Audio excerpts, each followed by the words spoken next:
আব্বা পুত্রবধূ এসে দেখে যাও ইব্রাহিম আলাইহিস সালাম চিঠি পাইয়া আবার রওনা দিয়ে দিলেন। ওই দিন ইসমাইল নাই, দাওয়াত তাবলীগের কাছে বাইরে চলে গেলেন। আমার ভাইয়ের বন্ধুরা, যেই কথাটা বলতেছিলাম, মা বাবার কথা বিবিরে সেপারেট করা যায়, বিবিরে বাদ দেওয়া যায়, বিবির কথা বাপ মারে বাদ দেওয়া যায়, আরো জোরে বলেন যাই।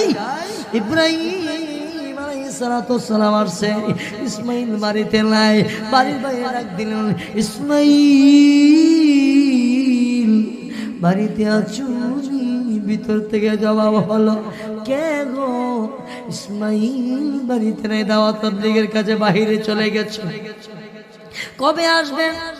দাওয়াতের কাজ করে আসবেন। তোমরা কেমন আছো? আলহামদুলিল্লাহ বড় ভালো আছি। ইব্রাহিমের আলাইহিস সালামের মনটা খুশি হয়ে গেছে। মাগো মা,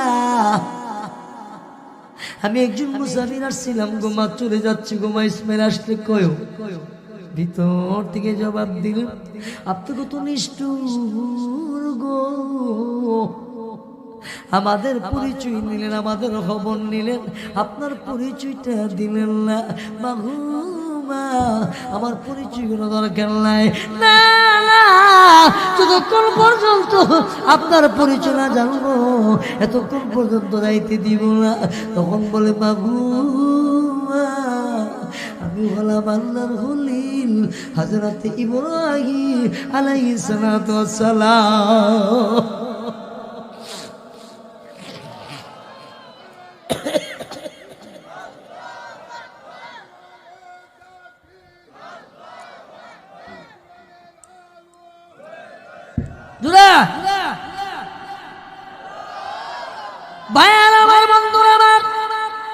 ইব্রাহিম আলাইহিস সালামের সামনে এবার পুত্রবধূকে আল্লাহ বলে, আব্বা যাইতে দিব না, যাইতে দিব না।